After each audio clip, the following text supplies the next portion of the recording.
Muito boa tarde, muito bom dia, muito boa noite a todos. Hoje aqui damos sequência à maratona Next Legis, aquela feita por quem quer ensinar para você que quer ou pelo menos deveria querer estudar. Hoje aqui revisando então uma cadeira que deve estar entre o Direito Civil 2 e o Direito Civil 3, dependendo como é feita a distribuição de Direito Civil no curso e na faculdade que vocês estão matriculados. Hoje vamos aqui numa revisão de teoria geral dos contratos, passando desde os princípios, a formação, classificação, garantias legais e garantias contratuais do direito dos contratos. Então, sem mais delongas, iniciamos a presente aula para falar dos princípios contratuais. E de forma, então, didática meramente para melhorar a compreensão de vocês, para facilitar a compreensão para vocês a respeito da teoria geral dos contratos, quais princípios que estão, então, dentro dessa teoria geral dos contratos, passamos a falar, então, de 3 princípios clássicos e 3 princípios modernos. Todo mundo aí já sabe que o direito civil ele transformou-se ao longo do século passado. A gente tem então um Código Civil de 1916, onde ele tem um caráter próprio dele, esse código que tem uma técnica muito boa e é muito bem falado a respeito do Clovis Bevilacqua, legislador aí que ficou encarregado de redigir o Código Civil. Ele fez um código condizente com os princípios e costumes da época. Então, para facilitar o nosso estudo aqui, a gente vai desde o Código Civil de 1916, falando a respeito das fontes e dos princípios contratuais. Então, esse código ele é caracterizado por ser um código individualista, patrimonialista, com um sentimento quase que patriarcal, condizente então com o pensamento das pessoas que eram reguladas então por esse Código Civil que era lá de 1916. Então, a partir disso, desde aquela época, a gente tem então a Pacta Sunt Servanda, que também é como uma força obrigatória dos contratos, aportuguesando aí, trazendo para o nosso idioma, a força obrigatória dos contratos, que nada mais é o princípio que diz respeito a o contrato é lei entre as partes. O contrato, então, ele deve ser cumprido nos exatos termos em que celebrados. Em que, então, 2 contratantes combinam um contrato, firmam aquele contrato e, a partir disso, não muda absolutamente nada se um deles perder a fonte de renda, se tiverem, então, fatos a partir disso que impeçam, quase que impossibilitem o cumprimento do contrato diante de um deles. O Código de 16, como muitos se referem, é um código que não tem pena do devedor. Junto, então, com esse princípio da Pacta Sunt Servanda, tem a liberdade ou autonomia contratual. Nada mais é do que todo mundo tem à disposição, então, a capacidade de escolher o que quer contratar e com quem quer contratar. Ou seja, eu quero contratar com fulano e vou cobrar mais barato a partir disso porque ele é meu amigo. Mas vou contratar com o ciclano, vou cobrar mais barato porque eu quero que ele passe a ser meu amigo. Já com o não sei que lá ano, ele passa então, vou querer cobrar mais caro ou não quero contratar com ele. Então, essa é a autonomia ou liberdade contratual. Eu posso contratar o que com quem eu quiser, conforme eu bem entender. E o terceiro princípio clássico que eu me refiro a partir disso, dessa legislação de 1916, é a relatividade dos efeitos mediante terceiro, ou seja, o contrato ele é um ambiente exclusivo entre os contratantes e, dentro da medida do possível, não interferirá na vida privada alheia, ou seja, o que diz respeito ao contrato somente diz respeito aos contratantes. Essa é uma ótica de um código que estava muito mais ligado ao Estado liberal. A gente traz aí ideias desde o Iluminismo, onde a gente diz que livre é quem pode usar, gozar e dispor do seu patrimônio livremente, sem a interferência a partir disso do Estado. Ou seja, o que é meu, eu posso usar e dispor, gozar como eu bem entender, sem a interferência do terceiro, sem pensar em nada mais que isso. Porque, dentro da minha esfera privada, eu tenho autonomia de decidir conforme eu bem entender no que diz respeito às contratações que eu for celebrar. Contudo, a gente tem, então, a publicação da Constituição Federal, e a partir disso a gente tem uma série de mudanças. O direito civil, que outrora ele era o ramo do direito mais afastado da Constituição brasileira, quase que compreendido como uma constituição da vida privada, ele passa a ser interpretado conforme a Constituição, ou seja, a interpretação constitucional do direito civil. E, então, para interpretar o Código Civil, a gente teria então que partir da Constituição e dos seus demandas. A partir daí, a gente tem a publicação da Constituição Federal, que fala pela primeira vez em função social dos contratos. Função social dos contratos, função social da propriedade. Os contratos eu acho que não se refere na própria Constituição de 88, mas foi a primeira vez que então é mencionada a função social, que depois é publicada no Código Civil de 2002, ou seja, então a função social, somente o princípio da função social é mencionada na Constituição de 88, que é então a passagem do Estado liberal para o Estado social de direito.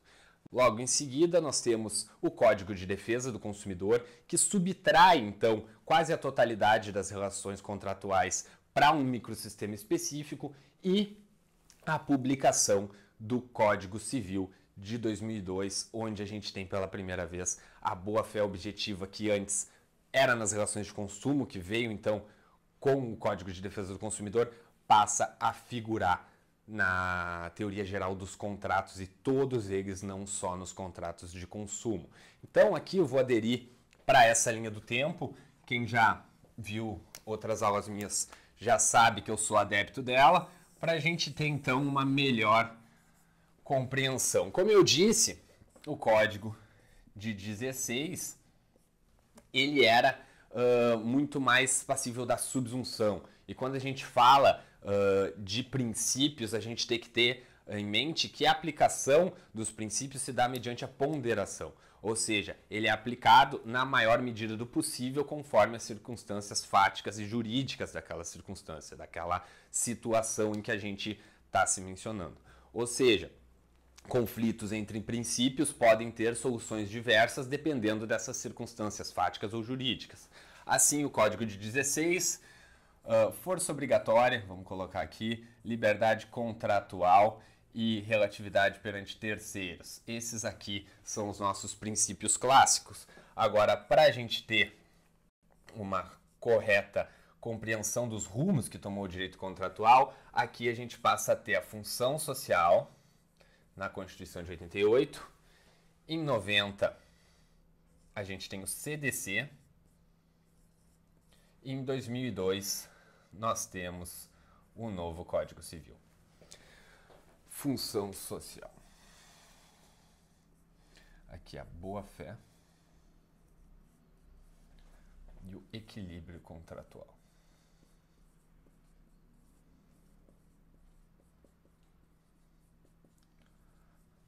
Então percebam os rumos que o direito... Caralho, quase derrubei a televisão.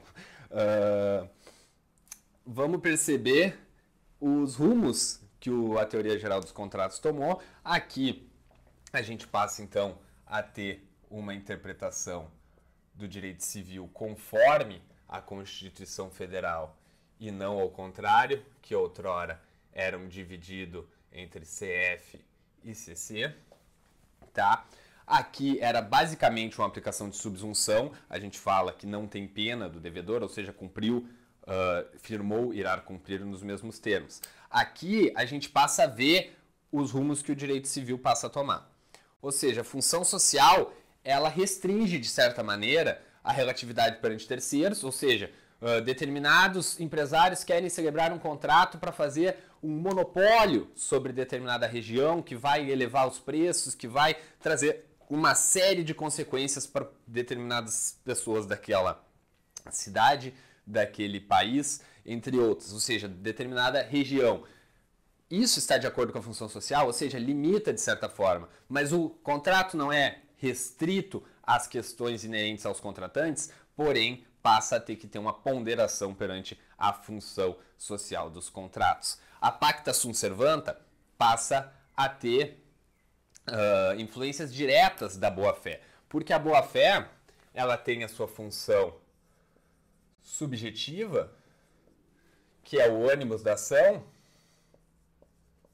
ou seja, eu acho que estou agindo conforme a lei, e nesse caso a lei te destina um determinado abrigo, uma determinada ressalva, porque na tua cabeça tu realmente não estava fazendo nada de errado. Mas a versão objetiva, que passa a figurar no Código Civil, ela passa então, ela não tem nada a ver com o ânimos da ação. Ela é exercida através de uma tríade de funções verificada nas atuações concretas das pessoas. E ela passa a ter, então, uma tríade de funções, que é a função hermenêutica,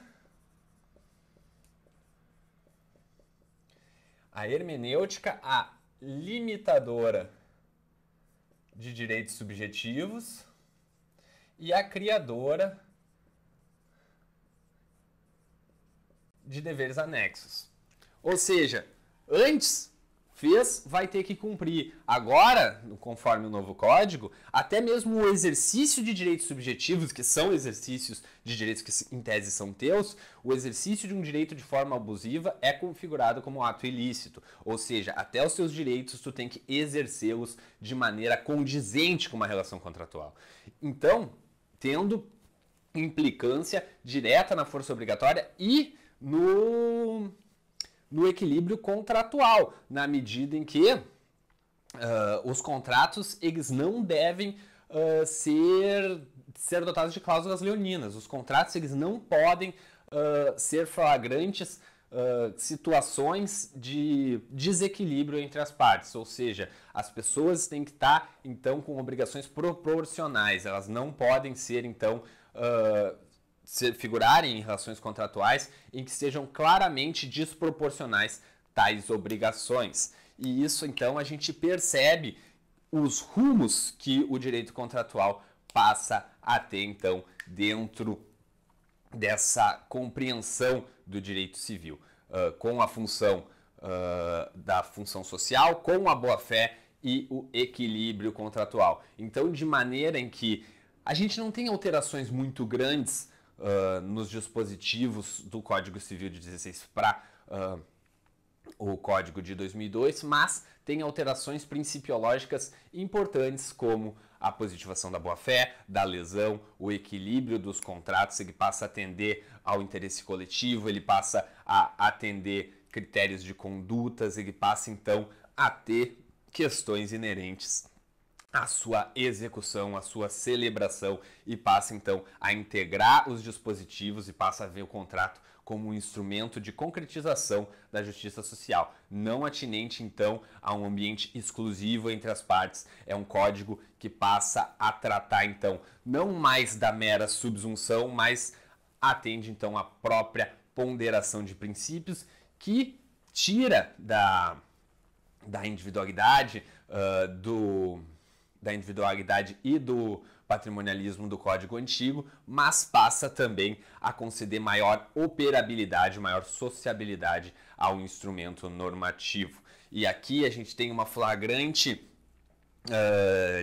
distinção entre os dois códigos que baseava-se do fato de que todas as contratações e os contratantes estavam em equilíbrio, eles tinham uma situação de igualdade, nem que seja uma igualdade formal. E principalmente com a publicação do Código de Defesa do Consumidor, passamos então a se importar muito mais com a igualdade material dos contratantes, tanto que subtrai dos direitos contratuais a grande maioria das relações contratuais que passam a ser relações de consumo e trazendo maior operabilidade para o aplicador do direito para resolver então controvérsias referentes aos contratos. Assim, a gente tem esses 6 princípios que, para fins didáticos, aqui a gente resolveu disponibilizá-los e ensiná-los aqui dessa forma. 3 princípios clássicos: a força obrigatória, liberdade ou autonomia contratual e a relatividade dos efeitos mediante terceiros. Os modernos é a função social dos contratos, a boa-fé objetiva e o equilíbrio contratual. Isso posto, então, encerrando a parte dos princípios, passamos a falar então da formação dos contratos, como é que os contratos são formados. A gente pode ter a formação dos contratos entre presentes e entre ausentes. E não quer dizer que só porque as pessoas figuram em ambientes distintos que elas passam a ser ausentes. Leva como ponto de partida que até uma videoconferência passa a ser, então, entre presentes. Se tu está de forma assíncrona, se tu está de forma síncrona, em que tu consegue, conversando com a pessoa, ter as respostas imediatas, como se tivesse presencial, esse benefício da tecnologia, que a gente pode estar em vários lugares ao mesmo tempo, e aí tu contrata mediante videoconferência, tu acaba, então, celebrando um contrato entre presentes. Tu pega, então, essa questão e percebe que tu não precisa estar no mesmo local, mas basta a razoabilidade das pessoas conseguirem conversar e firmarem o contrato dentro do momento atual, ou seja, de forma síncrona. Então, o contrato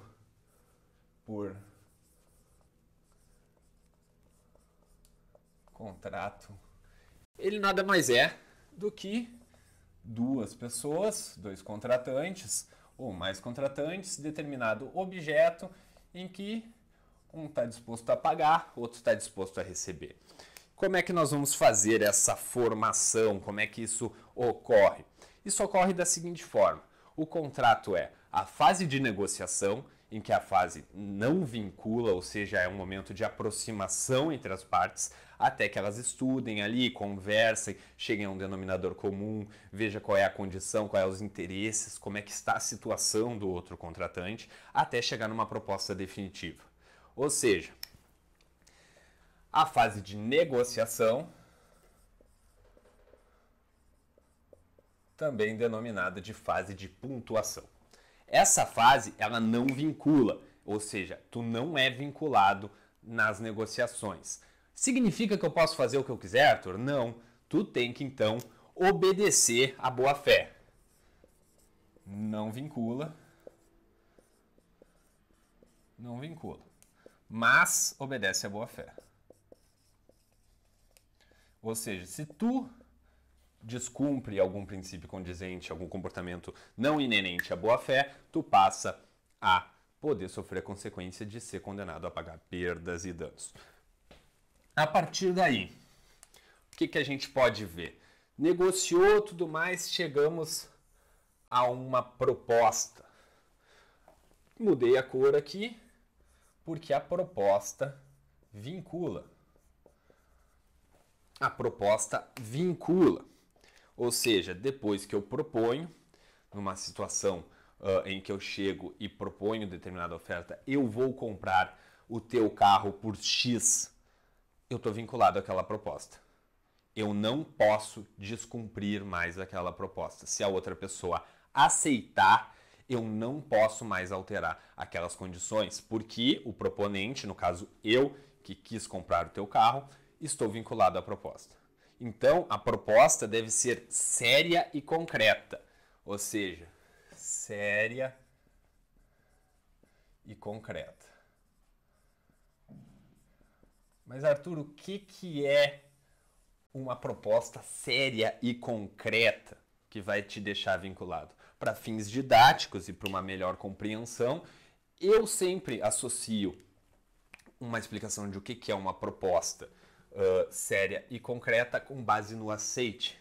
Ou seja, o contrato, que é negociação preliminares, que não é uma fase obrigatória, nem todos os contratos têm essa negociação. O maior exemplo disso é a grande maioria das contratações hoje nos dias de hoje. Hoje, nos dias de hoje, é bom demais. Mas atualmente são contratos de adesão. Ou seja, tu negociou o teu contrato com a tua academia, tu negociou o teu contrato com seus serviços de streaming, tu negociou o teu contrato com a tua instituição de ensino, o contrato já está lá. O contrato já está pronto. Ele já está sério e concreto. E uma proposta séria e concreta em negociações civis, ao meu ver, dá para ser feito a relação com o aceite, que o aceite é puro e simples. Ou seja, recebi uma proposta. Ela apresenta suas condições, suas cláusulas e aqui embaixo tem um espacinho para eu assinar. Ela é séria e concreta na medida que eu posso simplesmente deixar aqui o meu aceito, que é puro e simples, é só quero ou não quero, ou seja, eu quis, formamos o contrato. Aqui passa a ter efeito jurídico. Está formado o contrato. Ou seja, uma proposta que é passível de dizer quero ou não quero, aceito ou não aceito, sério e concreto o suficiente para a outra parte simplesmente aceitar. Ah, mas eu não quero, eu até quero o preço, mas eu quero poder pagar parcelado. Bom, qualquer alteração no aceite que deve ser puro e simples, como eu mencionei, puro e simples. Qualquer alteração implica em nova proposta, ou seja, uma contraproposta. E a partir disso, a gente passa então a vincular o contraproponente. Eu nem sei se isso existe, mas se não existia, eu inventei agora, contraproponente.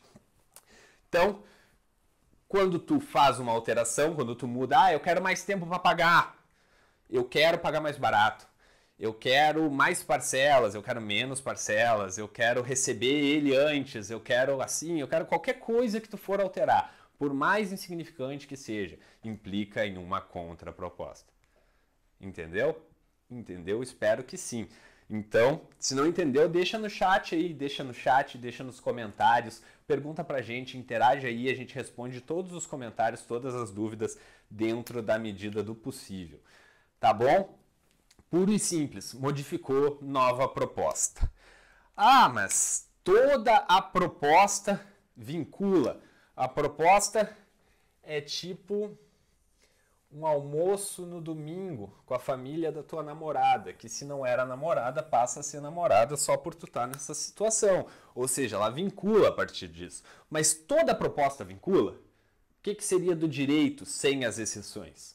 As exceções são justamente o que consta no artigo 427, em que tem 3 circunstâncias em que se revelam que a proposta não vincula mais.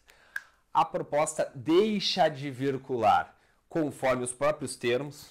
Eu não estou bem decidido, ou eu estou representando determinada pessoa, estou representando determinada empresa, e que lá eu passo então, eles não estão bem convencidos, mas me mandaram para negociar, me trouxeram ali umas diretrizes que eles estão direcionados a aceitar, eu boto nos próprios termos dessa proposta, em que ela pode ser retratada em X dias ou determinado dia vai ter uma resposta definitiva. Então, quanto nos próprios termos da proposta, eu passo então a ter uma ressalva.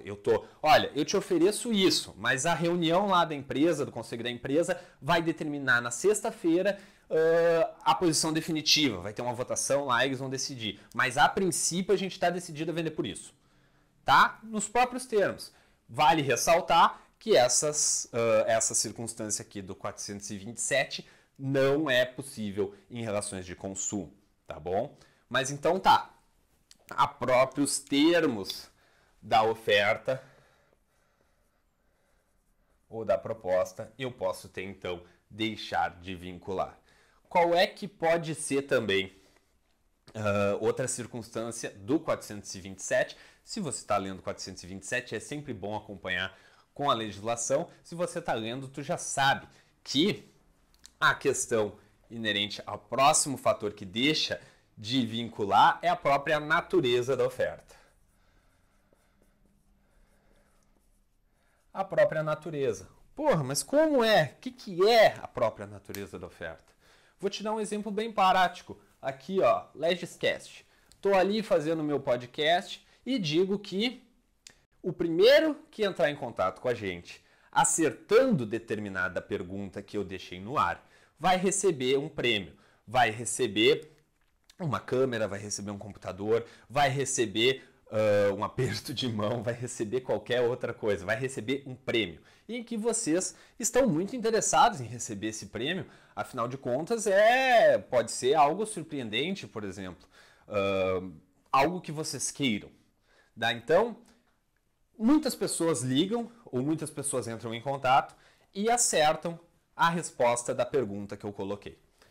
Contudo, uma natureza de oferta pública e se aplicam as condições da oferta, série concreta e todas as questões atinentes à proposta, às ofertas públicas, mas a sua natureza dizia respeito ao quê?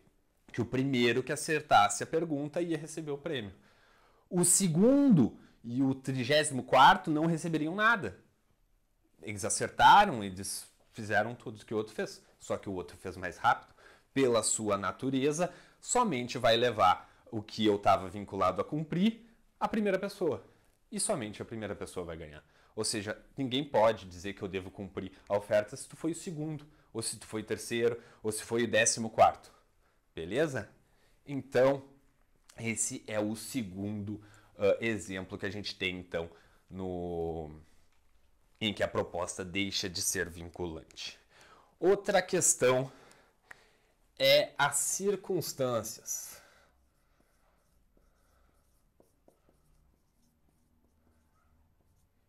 Tá? Aqui do 427 a gente tem três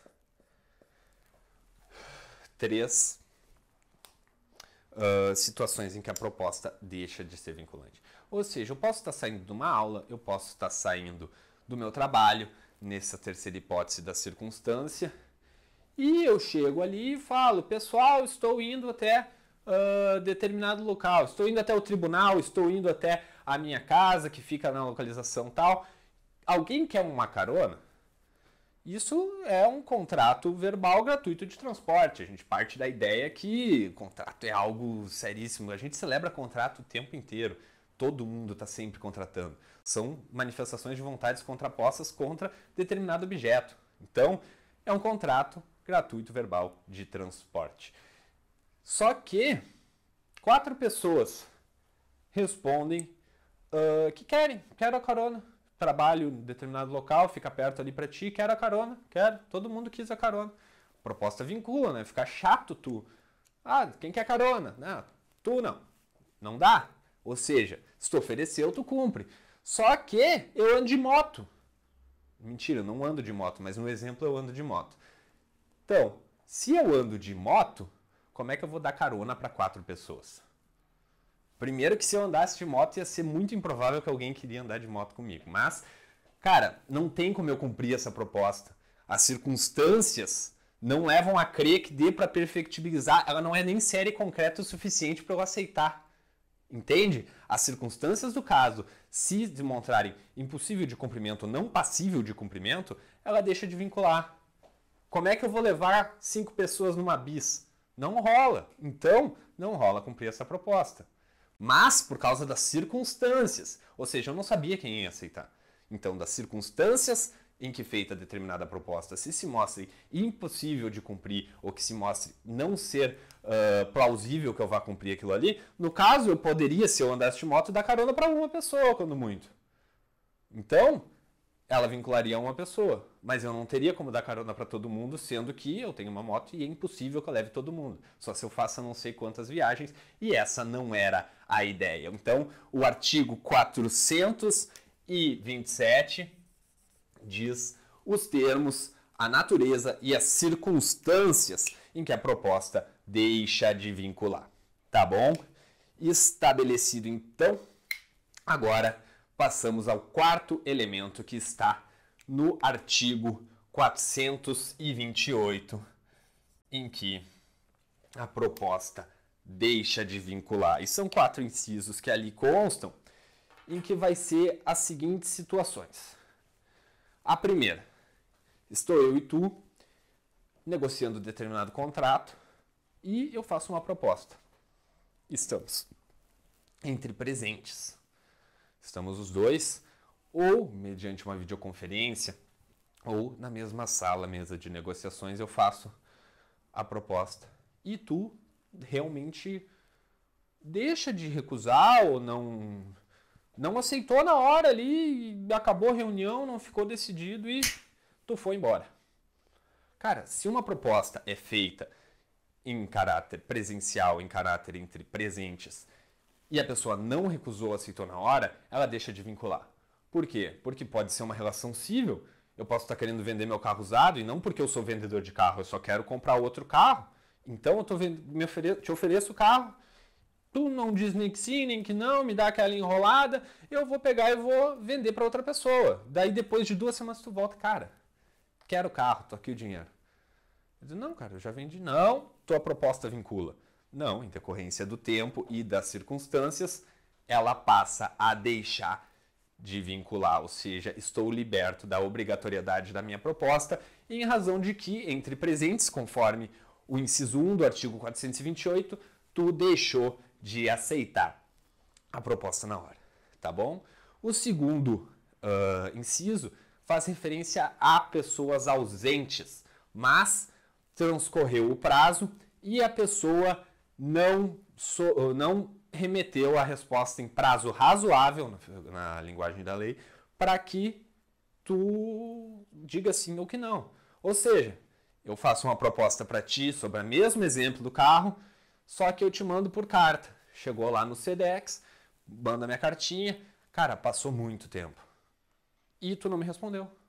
Se tu não me respondeu e transcorreu um prazo razoável, e aí volta para a questão da operabilidade da lei, a gente vai ter então que a minha proposta deixa de vincular, porque, cara, passou 2 meses, tu não me respondeu, passou 3 meses, passou 4 meses, 6 meses depois, tu voltou? Não tem como.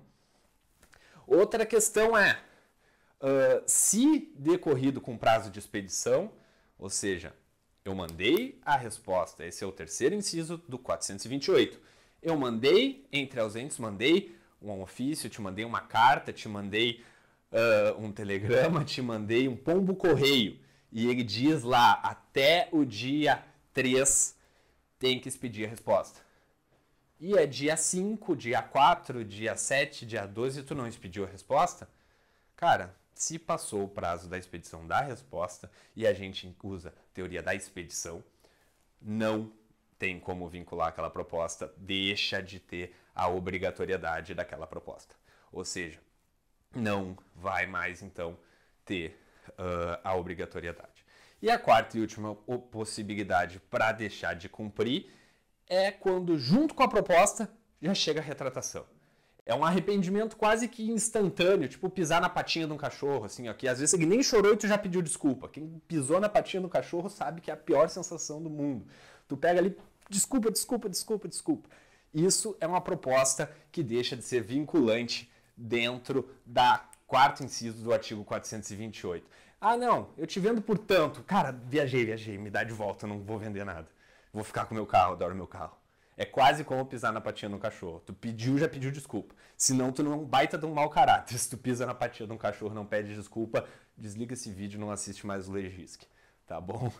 Tá? Então essas são as questões referentes à proposta. Então a gente pode dizer que deixam de fazer vincular a patinha, deixam de vincular a proposta em decorrência dos termos, ressalto, não aplica a relação de consumo. Isso aqui é o Código Civil, então essa primeira alternativa, se for uma relação de consumo, não se aplica. Segundo, a natureza é o primeiro que acertar. Determinada pessoa, vou fazer aqui um sorteio, mas o vencedor tem que estar seguindo o Legisc, tem que estar seguindo a Tayane, que nem ela fez lá o sorteio do livro, tinha umas regras para participar. Se tu não cumpriu as regras do sorteio, tu não vai poder fazer que vincule a proposta que ela fez de dar o prêmio para o vencedor do sorteio. Ou seja, a natureza de oferta pública, seja na função de quem acertou primeiro ou determinadas regras, conforme a natureza da oferta, ela passa de deixar de vincular. E as circunstâncias, eu não posso dar carona para 4 pessoas de moto, tá?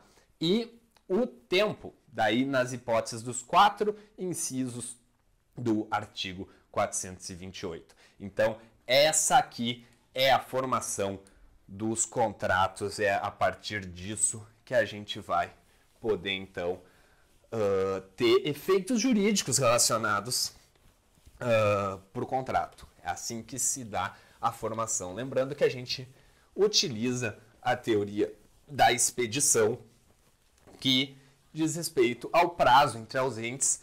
Tu tem que expedir a resposta dentro do prazo dado e não da aceitação, tá? Tu tem que expedir e encaminhar a proposta dentro do prazo dado, senão vai perder a vinculação, vai deixar de obrigar o proponente nos termos em que celebrados, tá bom? Agora passamos então à classificação dos contratos. Classificação. Como é que nós vamos classificar os contratos? Para classificar alguma coisa, tu tem que ter critérios.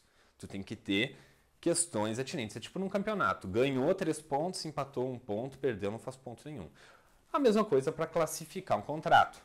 Ou seja, aqui nós estamos utilizando a bibliografia do Pablo Stolz Gagliano, que é um dos livros muito bons de direito do contrato. Foi um livro aí que eu usei para estudar, para fazer essa aula.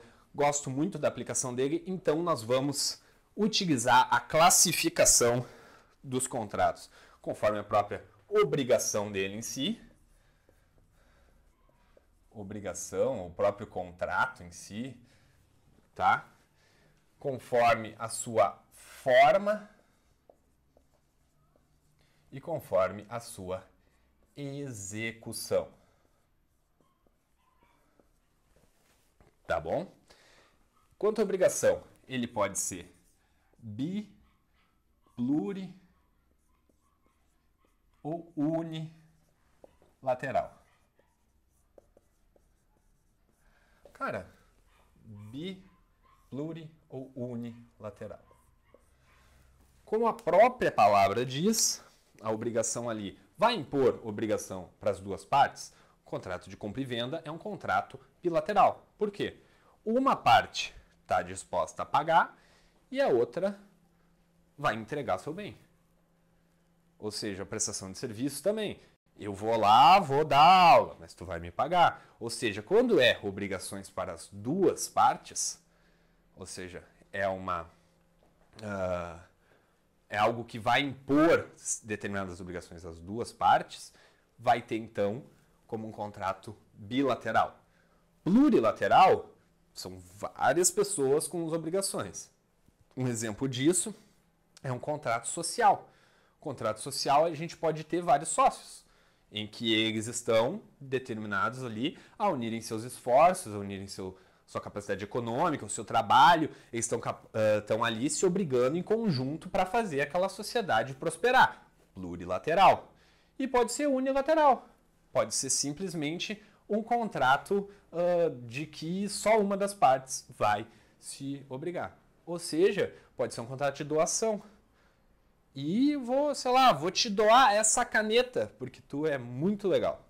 Então, tu curtiu o vídeo, tu se inscreveu no canal e tu compartilhou para todo mundo e deixou um comentário trilegal aí. Vou te dar essa caneta. Mas eu vou te dar essa caneta só se tu usar ela para fazer um desenho muito louco aqui nessa parede. Vai ficar um grafite aqui. Cara, isso aqui, o encargo da doação, e aqui eu já estou adiantando porque isso é muito pega-ratão, a tua necessidade ali de fazer um desenho para mim não quer dizer que torne o contrato bilateral, porque a doação, em caso específico, ela está baseada na liberalidade. Ou seja, o encargo, ele não está dentro do contexto para descaracterizar como sendo unilateral e como sendo gratuito o contrato de doação. Então, antes que já venha o pega-ratão, porque muita gente se confunde e erra por pouca coisa, só de se atentar. O contrato de doação é unilateral, porque eu decidi doar. Ele é baseado na liberalidade. Tu quer a caneta? Tome a caneta. Independentemente se tu quer a caneta para fazer qualquer outra coisa, ou se tu nem quer a caneta, tu precisa aceitar a doação. Ou se eu vou ter que fazer um desenho com ela ou não. Ou seja, o encargo da doação com encargo, ele não descaracteriza a sua unilateralidade. Ou seja, gratuito e oneroso. Vamos ver aqui, ó. Oneroso. Outra questão, ele pode custar pecúnia, mas um contrato gratuito não quer dizer que ele vai ser totalmente de graça. O contrato gratuito também é entendido como um contrato de benefício. O contrato de doação, ele é um contrato gratuito. Ele é um contrato que vai ter, então,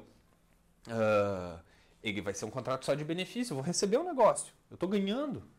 Ou seja, ele é um contrato gratuito oneroso. Se te custa, se tu vai ter que fazer, se tu tá no mesmo esquema ali, ó, eu vou pagar o serviço. Mas se eu estou fazendo o serviço de graça, é de benefício. Pensa, associa o contrato gratuito também como benefício, porque nem sempre a pecúnia vai caracterizar o contrato, às vezes, como oneroso. Entendeu? Aqui também vai ter o contrato de adesão e o contrato paritário.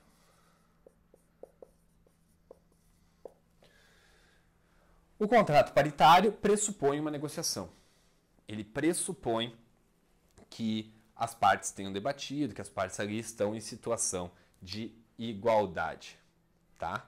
E o contrato de adesão, como eu já disse, ele não tem a fase de negociação. É quando tu vai em determinado local e ele simplesmente diz aqui, ó, tu quer começar a fazer academia aqui? Tá aqui os termos, assina aí e não sei o que, e daqui a pouco, na próxima semana tu começa. Ou quando tu, sei lá, tu vai te matricular na instituição de ensino, tu passou na faculdade, tá feliz, chega lá, mas daí o teu pai pega o contrato e diz assim, porra, isso aqui tá muito caro, vamos baixar esse preço aqui. Vai dar? Não vai dar. Muitas poucas relações contratuais e cada vez menos estão tendo essa negociação. Muito mais destinadas a relações empresariais e relações civis. A maioria das relações de consumo já está nos termos de adesão, ou seja, só eu aceite, já vem com a proposta pronta, já chegou pronto, eu só assino ali, quero, não quero, paritário ou adesão. E daí tem o comutativo ou aleatório. O aleatório e o comutativo. Comutativo, tu já sabe quais são os teus direitos e os teus deveres dentro daquela relação contratual. Ou seja, eu vou pagar X e vou receber Y. Eu vou fazer isso e vou receber aquilo. Tipo, já está pré-estabelecido. Quanto que é a água? 5 pila. Toma, me dá. Minha água. Quanto que é? Vamos fazer o serviço aqui. Quanto tempo tu demora para fazer, sei lá, de novo, grafite aqui na parede? Então, tipo, quanto tempo? Tu já sabe, ele vai fazer para ti e tu vai pagar ele. Já tem as obrigações estabelecidas no contrato. Diferentemente do aleatório. O aleatório, tem o Ronaldinho Gaúcho no contrato? Poderia. Porque o aleatório, tu, entre aspas, não sabe o que vai acontecer. Que nem é o Ronaldinho no seu rolê aleatório. Tu não sabe onde que ele vai aparecer, onde é que ele vai brotar, o que vai acontecer com isso. É tipo um contrato de seguro. Tipo, tu paga ali o seguro, se acontecer alguma coisa, tu recebe o prêmio. Mas se não acontecer nada, tu só vai simplesmente ter pagado o seguro. Seguro de saúde. Tu tá lá, tipo, tu paga lá o seguro, mas se tu tiver saudável, tu não vai usar. Tu só vai usar se, porventura, tu tiver necessidade de usar.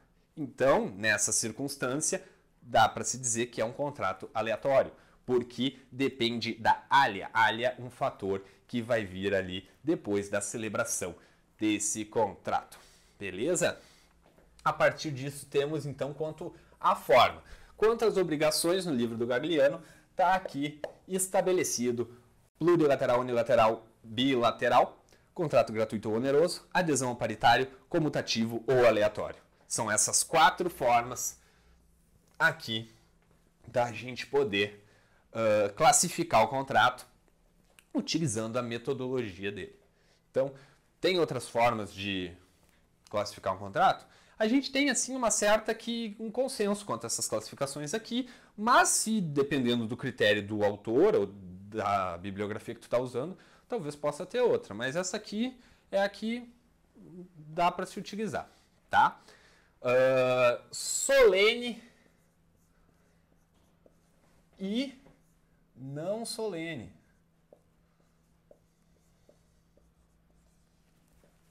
Solene e não solene, ou formal e informal. Tem contratos que estabelecem lá que somente por escrito e com firma reconhecida lá, somente por escritura pública. Tu vai vender uma casa, tu vai vender alguma coisa com um valor expressivo, ou tu vai fazer um contrato com uma pessoa que, por exemplo, ela é cega, tu vai ter que ter a testemunha, tu vai ter que ter uma série de requisitos. Em tese, os contratos, eles são não solenes, que nem o contrato de transporte gratuito que eu falei quando eu estava falando da proposta.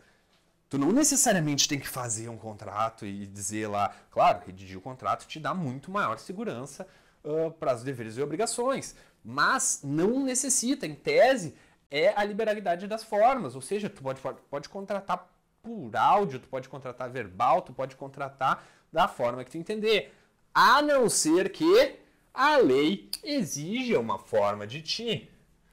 Tu vai vender uma casa com um determinado valor, tem os requisitos de validade do negócio, o artigo 107 do Código Civil, vale a pena dar uma olhada nisso. Então, a gente tem, em tese, não formal, mas saiba as necessidades de saber, saiba as necessidades de saber, cruzes, tá? Saiba quando a lei exija, quando a lei tiver determinada situação que exija forma, porque senão não vale, é nulo o contrato que não obedece à forma prescrita em lei. Ou seja, tem contrato em tese, é não solene, mas haverá circunstâncias que ele vai ser solene e quando ele for solene, quando ele for formal, ele vai precisar obedecer à forma da lei sob pena de nulidade. Beleza? Vamos para o próximo, que é consensual ou real. Consensual, ele se encaixa naquela formação. Ele se encaixa, então, naquela situação em que efeito jurídico, negociação, proposta mais aceite, igual a efeitos jurídicos. Parte, então, do consenso. Pensa consensual. Consenso. A partir do consenso está valendo. Tá? Então, tem o consenso e tem o contrato real. O que é o contrato real? E esse aí vai te dizer um pouco mais sobre as coisas. O contrato real, ele vale a partir da entrega do bem, um contrato de mútuo. Ele está concretizado depois que tu entregou o dinheiro que tu emprestou, entendeu? O consensual, ele vale a partir do consenso entre as partes. Ou seja, quer vender teu carro lá? Quanto tu quer? Eu pago X, então eu quero. Consenso, perfeito, efeitos jurídicos. Há contratos que vão se valer somente a partir da entrega desse bem ou a partir de determinada condição que seja determinada para sua perfectibilização. Tá bom? Então, e quanto à execução? Ela pode ser imediata e continuada, ou com prazo. A imediata, ela tem a execução instantânea e a execução diferida. Tá, só para ficar claro, né? Está bem estabelecido. Imediata é agora, beleza? Daí tem a imediata instantânea e a diferida. Se subdividem entre dois. Complicadíssimo, tá? Instantânea, cara, compra de um pão de queijo. Ou qualquer outra coisa que tu vai e compra em qualquer estabelecimento. Tu vai lá, paga e te dá o objeto e vida que segue. Café da manhã, intervalinho, sobe para aula. Nada demais ali. E a diferida, ela tem uma certa continuidade. Ah, mas ela não é imediata? Ela é imediata. Ela se ocorre naquele momento, mas, por exemplo, eu vou comprar a prazo. E daí depois eu posso perceber que, cara, eu estou pagando um encargo muito acima, essa contratação é abusiva. Qual é a diferença da instantânea e da diferida? A diferida é passível de revisão. Tu pode revisar a compra de um pão de queijo. Tu vai lá na padaria, no intervalo da faculdade, compra o pão de queijo, que hoje em dia deve estar uns R$7. Daí tu comprou o teu pão de queijo lá, comeu o teu pão de queijo, tomou o teu cafezinho ali, pensa assim, porra, pão de queijo ruim pra caralho. Vou revisar. Vou voltar lá e vou chegar no dono da padaria e vou dizer, cara, esse pão de queijo aqui que tu me vendeu vale R$2,50. Tu vai poder fazer isso aí? Poder, tu vai, mas tu vai arrumar uma briga de graça com o tio da padaria e provavelmente eu não te recomendaria mais comprar naquela padaria, porque não é bom encher o saco de quem tem domínio sobre o que tu vai comer depois, tá? Então, tu não pode revisar, mas uma compra a prazo, por exemplo, tu pode. Bom, os encargos estão muito acima, os encargos estão muito abaixo, tem uma continuidade, por mais que ela esteja perfectibilizada ali. E a continuada, ela pode ser por prazo determinado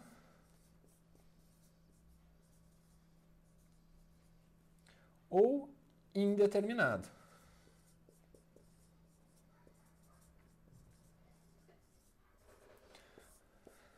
Eu posso ter um prazo, olha, vai durar, o contrato vai durar 1 ano, o contrato vai durar 2 anos, o contrato vai ter um período de tempo determinado. E o indeterminado é porque ele não tem período de tempo determinado, ou seja, ele vai se prolongar conforme vocês forem exercendo os seus deveres e obrigações e executando a sua classificação. Ou seja, conforme a obrigação, conforme a forma e conforme a execução, temos a classificação dos contratos entre bilaterais, plurilaterais e unilaterais, conforme as obrigações. O contrato gratuito ou oneroso, também entendido como gratuito, como um contrato de benefício, não é porque tem pecúnia ou não tem pecúnia que ele vai ser classificado como gratuito ou oneroso, ou seja, pensa de benefício quando só uma das partes acaba ganhando, ao exemplo do contrato de doação, como eu mencionei. Adesão e paritário, só o aceite ou tu vai ter negociação.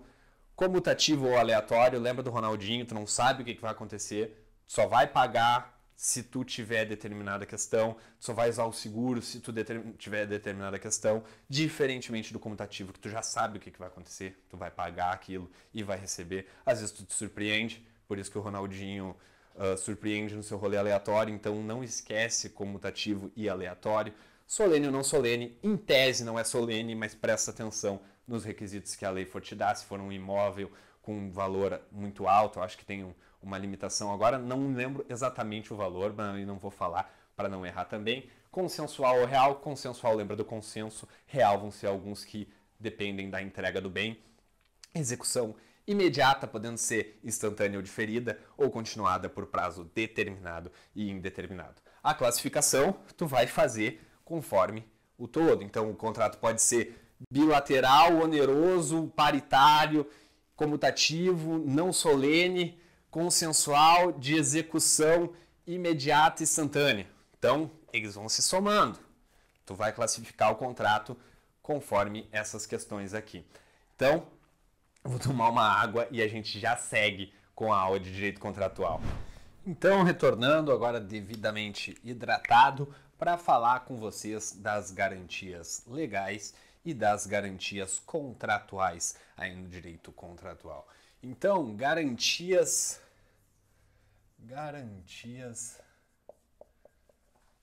contratuais. São duas e bem simples, a gente consegue ver aqui como a própria explicação dela diz. Arras ou sinal. São tipo um sinal, arras, algo que vise a confirmar. Só que a gente tem duas espécies. As arras confirmatórias são aquelas que tu tá meio assim, tu não sabe se a pessoa vai cumprir de fato o que ela está propondo, não vai pagar ou se não vai executar, dentre o cumprimento do contrato.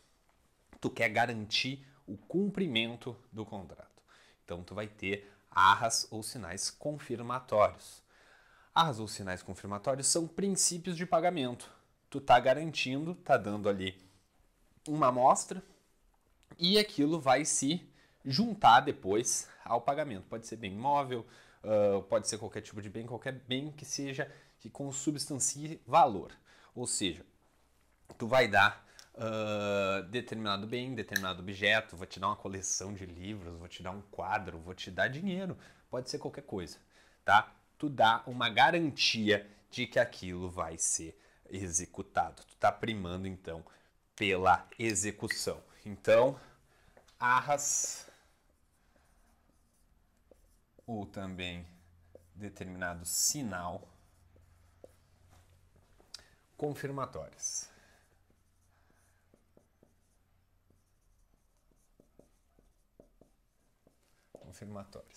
Ela serve, então, para primar pela execução. É bom dizer que se a parte que deu as arras ela vier a não cumprir o contrato, já fica, então, aquele bem como já engloba, e caso tenha, então, perdas e danos, tenha decorrências, ele pode pedir indenização suplementar a partir do não cumprimento. Agora, se foi a parte que recebeu as arras, deu causa ao não cumprimento, que seja a execução, eu entreguei as arras, não cumpri. Eu entreguei e não cumpri. Eu sou o contratante que frustrou a negociação, que frustrou a execução do contrato. Eu entreguei e não cumpri, fica com a parte como um princípio já de indenização, e a outra parte que foi frustrada por mim pode vir a pleitear maiores indenizações. Mas se foi a parte que recebeu, ou seja, eu recebi as arras, tu contratou um serviço, eu contratei um serviço teu, e daí eu recebi essas arras. E eu frustrei o contrato. De novo eu, só que dessa vez que recebi, frustrei a negociação. Quem recebe arras confirmatórias e não cumpre, vai ter que restituir em dobro. Vai ter que devolver em dobro, mas devidamente atualizado, com todas as despesas decorrentes daquela frustração. Ou seja, se tiver processo, se tiver todas as despesas daí recorrentes. Porque, porra, tu recebeu as arras para confirmar a execução do contrato e tu que recebeu causou, então, frustrou a execução do contrato. Ou seja, quem recebe e não cumpre, fica, então, com esse encargo de devolver em dobro, mais o atualizado. Se quem entrega não cumpre, não frustra, então, a negociação passa a ter essa questão aí referente à devolução em dobro, tá bom? O que é diferente das arras penitenciais. As arras penitenciais, diferentemente da primeira confirmatória, é para garantir a execução. Isso aqui é o direito de arrependimento.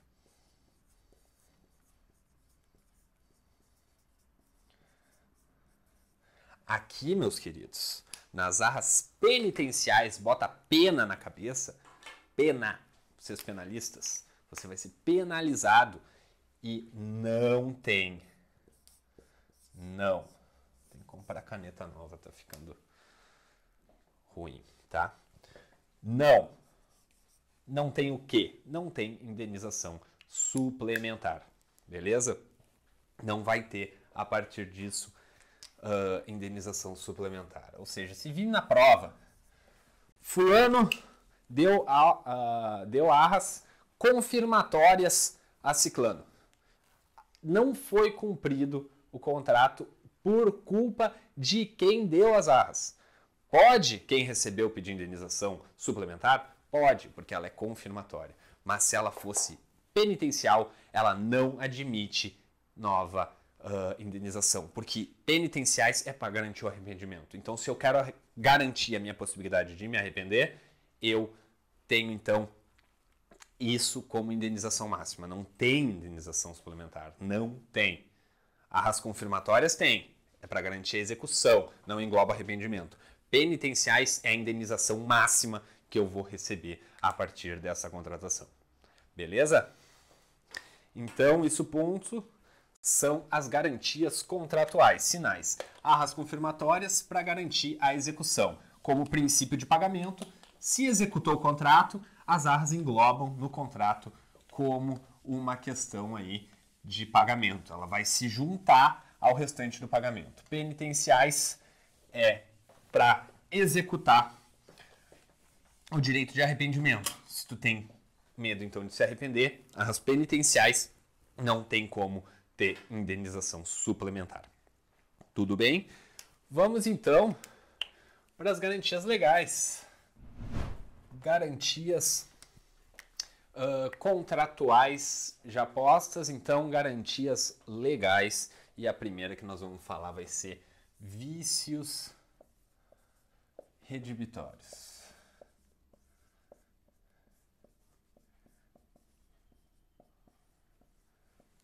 Então, vício redibitório nada mais é do que a soma de 3 fatores. Antes de mais nada, não é relação de consumo. O CDC, ele não distingue os vícios, ou seja, de qualidade e tudo mais. Ele tem, então, a presunção que a pessoa vá lá e troque o produto. Os vícios redibitórios, eles são, então, para relações cíveis ou empresariais. Porque não tem essa distinção se o vício é oculto, se o vício é aparente no Código de Defesa do Consumidor. Mas o vício redibitório, já dei um spoiler que ele é oculto, é a soma de 3 fatores. É um contrato comutativo e oneroso. Comutativo, vocês já devem saber, a parte sabe a destinação, sabe as obrigações. E oneroso, pecúnia. Pecúnia e o esforço que foi dado para aquele determinado bem. Um segundo requisito é o vício ser oculto, como eu mesmo já disse, que, ou seja, não é aparente. Para o CDC, tanto faz se é aparente ou se é oculto. Os vícios redibitórios aqui é para vícios ocultos, é um vício não perceptível aos olhos. E um terceiro elemento é que ele inviabiliza a utilização do bem porque ele era destinado, ou ele termina acabando que diminuindo significativamente o valor desse bem. Ou seja, vamos lá. Contrato oneroso e comutativo. Vício oculto. Pelo amor de Deus, o vício tem que ser oculto. Se for aparente, não é vício redibitório. O vício nos vícios redibitórios é só em relação civil e empresarial. E o vício é oculto. Ele não é aparente. Ele não é perceptível. Sabe? Ele é oculto. Tá? E o terceiro requisito é inviabiliza ou diminui o valor da coisa. Inviabiliza o uso. Tá. Como é que eu vou te dizer assim? Ó? Tu comprou determinada máquina, uma colheitadeira lá, e aparentemente ela é top, mostra tudo ali, ou uma impressora que imprime super rápido, só que depois tu percebe que a impressora imprime a cada 3 páginas, ela começa a imprimir errado ali um troço. Ou a colheitadeira, a cada 2 sacos ela joga fora. Ou melhor ainda, um touro. Digamos que ele compre um touro para reprodução lá do seu gado. Ele comprou um touro, um fazendeiro, determinado fazendeiro, comprou um touro para que cubra suas vacas. Porque ele é pecuarista, ele quer a reprodução do seu rebanho. Tá bom. Contrato oneroso, touro é caro, comutativo, quem compra um touro, compra o touro para pecuária, ninguém compra um touro de estimação. E acaba que ele acaba descobrindo que o touro é broxa. O touro não funciona, o aparelho reprodutor do touro, o órgão sexual do touro não funciona. O que acabou acontecendo? Ele pagou caro, pagou um touro caro, eles sabiam para que ele ia usar. O vício é oculto, não tinha como testar o touro antes. Como é que tu vai saber que o touro é broxa? Não dá, né? Ou dá também, mas... Inviabilizou o uso e diminuiu o dinheiro. Por quê? não vai cobrir as vacas, um touro broxa vale muito menos, ele não tinha como saber e contrato oneroso e comutativo, ele comprou para reprodução. Puta merda, o que ele vai fazer? O que vai acontecer com esse fazendeiro que pagou caro no touro, sei lá, campeão da Expo Inter? O que vai acontecer? A gente vai ter então, se for bens imóveis ou bens móveis, nós vamos ter prazos distintos. Para os bens móveis, 30 dias. Para os bens imóveis, digamos que a casa tem, sei lá, um vício na formação, sei lá, do concreto, alguma coisa das engenharia aí, algo que vai tirar o uso ou não vai poder usar a casa, tem um vício oculto na construção, tá? Eu não entendo de engenharia, muito menos de pecuária, mas o vício tem que ser oculto e tem que inviabilizar a função. Se o bem for móvel, 30 dias. Imóvel, 1 ano. Tá bom? Só que acaba acontecendo o seguinte: se ele já estava na posse do bem,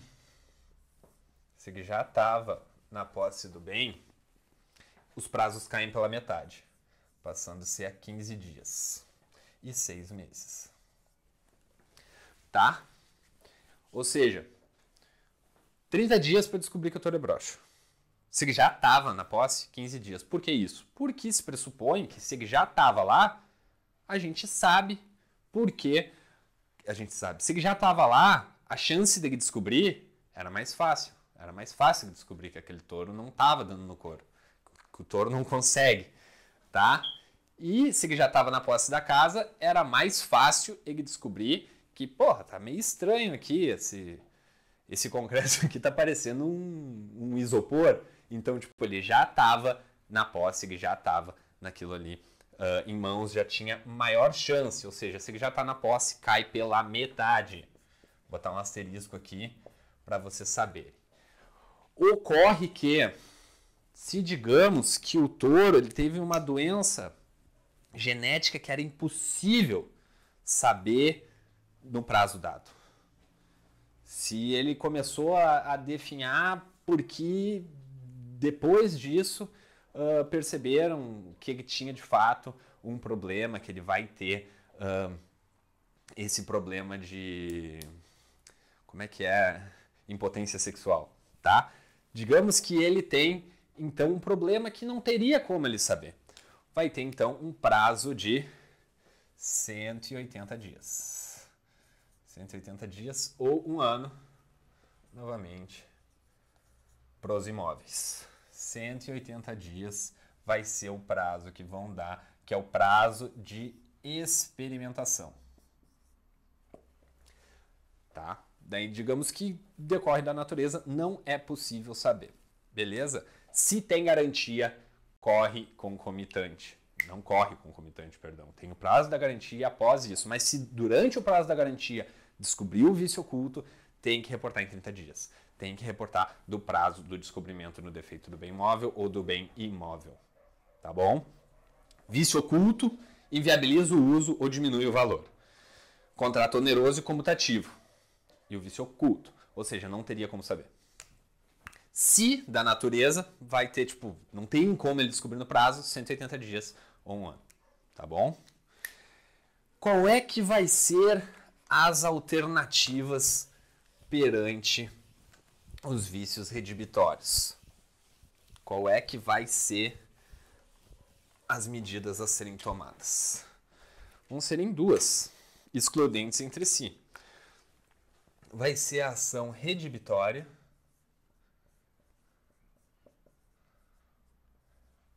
em que vai voltar o status quo, tá? Vai voltar ao status quo. Então, a partir disso, ele redibiu o contrato. Vai devolver o valor pago, vai devolver o touro. Mas, se ele se apegou ao touro, como eu disse, vai ter um tourinho de estimação. Ele se apegou, o touro é broxa, mas é super gente fina. O que vamos fazer? podemos fazer então a ação estimatória.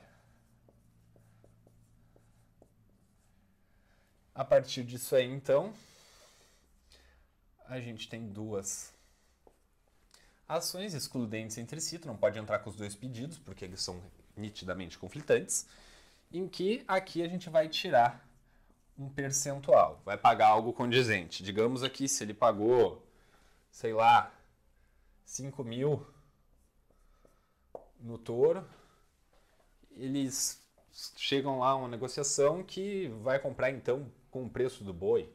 Vamos pagar, sei lá, vamos pagar 1.000. Entendeu? Ele vai estimar quanto aquilo ali de fato valia, porque inviabilizou o uso e diminuiu gravemente o valor do que ele tinha. Não é cumulativo. Se inviabilizar o uso ou diminuir o valor, são duas alternativas, tá bom? Então, diminuiu o valor ou inviabilizou o uso em razão de um vício oculto. Pelo amor de Deus, é oculto. Não cai no pega-ratão de vício aparente. Porque às vezes a pessoa está muito com os requisitos, com os prazos, com toda essa questão aqui que vem depois. Não esquece os requisitos. O vício é oculto. Tá? Não tem como saber que o touro é broxa. Mas a cor do touro, a raça do touro, se o touro tinha uma perna mais comprida que a outra, qualquer coisa diferente do oculto, tu não pode conseguir ver na celebração do contrato que aquele touro tem um defeito, ou que aquela casa tem um defeito, ou que determinado carro tem um defeito. Entende?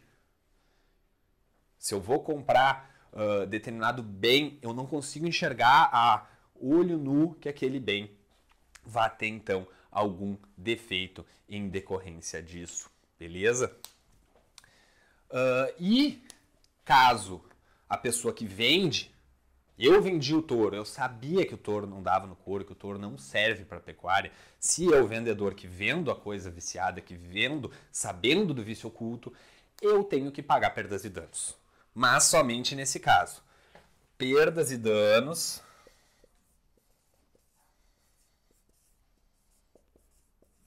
somente se a parte sabia. Beleza? Somente se a parte sabia que o produto tinha defeito, que ele tinha esse produto, esse vício oculto, ele poderia então fazer com que a outra parte pague perdas e danos. Se ele não sabia, vai redimir ou estimar. Não tem muito, porque se a outra parte não sabia, não tem razoabilidade. Nenhum dos dois sabiam do defeito do touro, do problema de saúde do touro. É melhor tratar assim, tá? Beleza? Isso aqui foi, então, os vícios redibitórios. Vício oculto em contrato comutativo ou aleatório, não sendo relação de consumo, porque o CDC não distingue os vícios em oculto ou aparente, ou seja, tem que ser uma relação contratual civil que vai diminuir o uso é foda, diminuir o valor ou inviabilizar o uso. E por fim, então, vamos ter a última garantia legal, que vai ser o caso da evicção, que vai ser uma história aí envolvendo 3 personagens, que vai ser o alienante,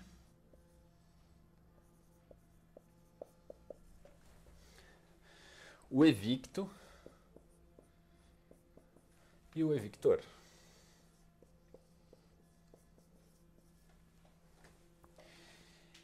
Aqui, então, a gente tem a compra, aquisição é um contrato oneroso, eu estou dando dinheiro, contrato comutativo, e eles estão me dando determinado bem.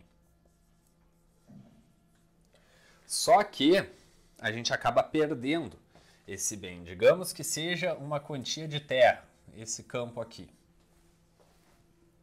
Eu comprei esse campo aqui, aqui tem a casinha, aqui tem a horta. Por que eu fiz isso tudo torto? Isso aqui podia ter sido muito mais bonito. No caso, a pessoa que comprou um péssimo fazendeiro, tá? Daí tá aqui um boi, uma vaca, tá? Tem só um. Pra gente explicar logo, essa aula já tá ficando muito longa. Beleza. Contrato comutativo, oneroso, em que vai ter a perca total ou parcial.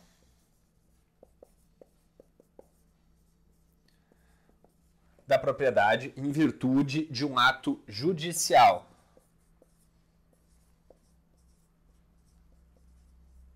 Ou administrativo.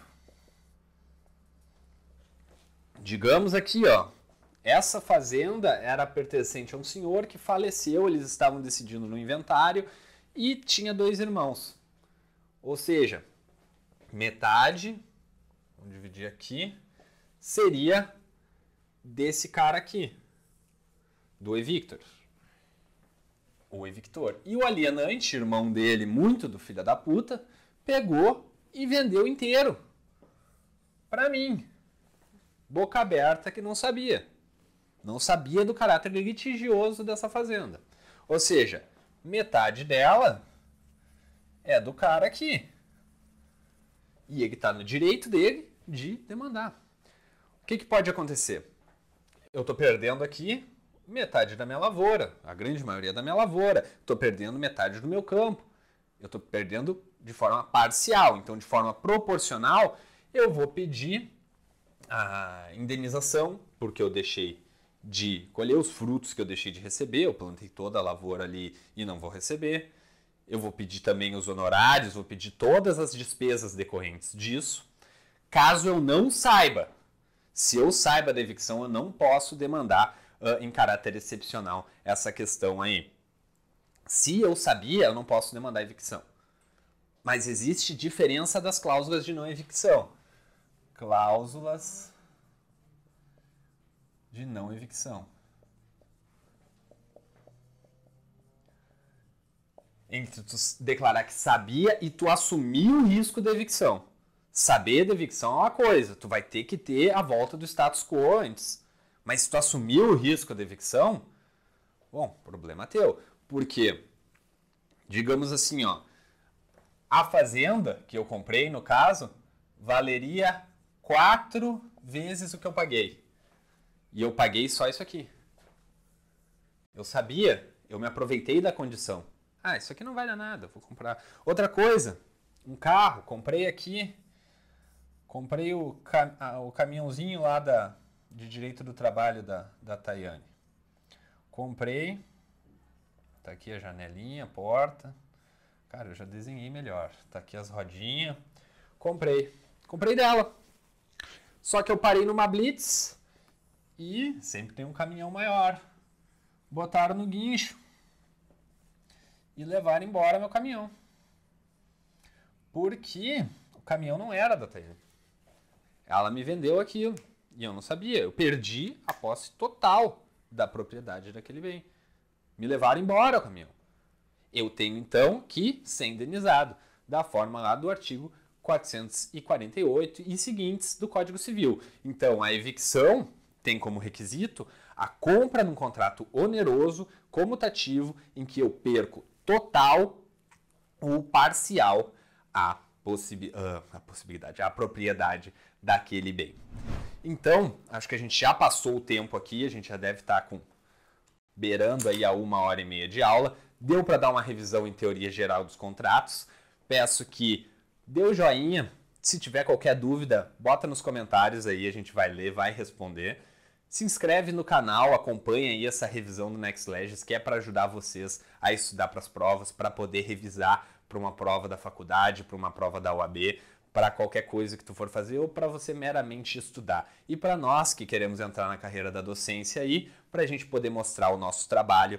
E aí a Maratona NextLegis é só com novos professores para demonstrar o que a gente vem fazendo, ou seja, para quem quer, ou ao menos deveria estudar, por quem quer ensinar. Essa é a NextLegis, segue a gente no Instagram, @legisque.oficial, e por parte geral nos direitos, teoria geral dos direitos contratuais, a cabeça já está dando tilt aqui, mas segue a gente lá, fica a par de tudo e nos vemos na próxima aula.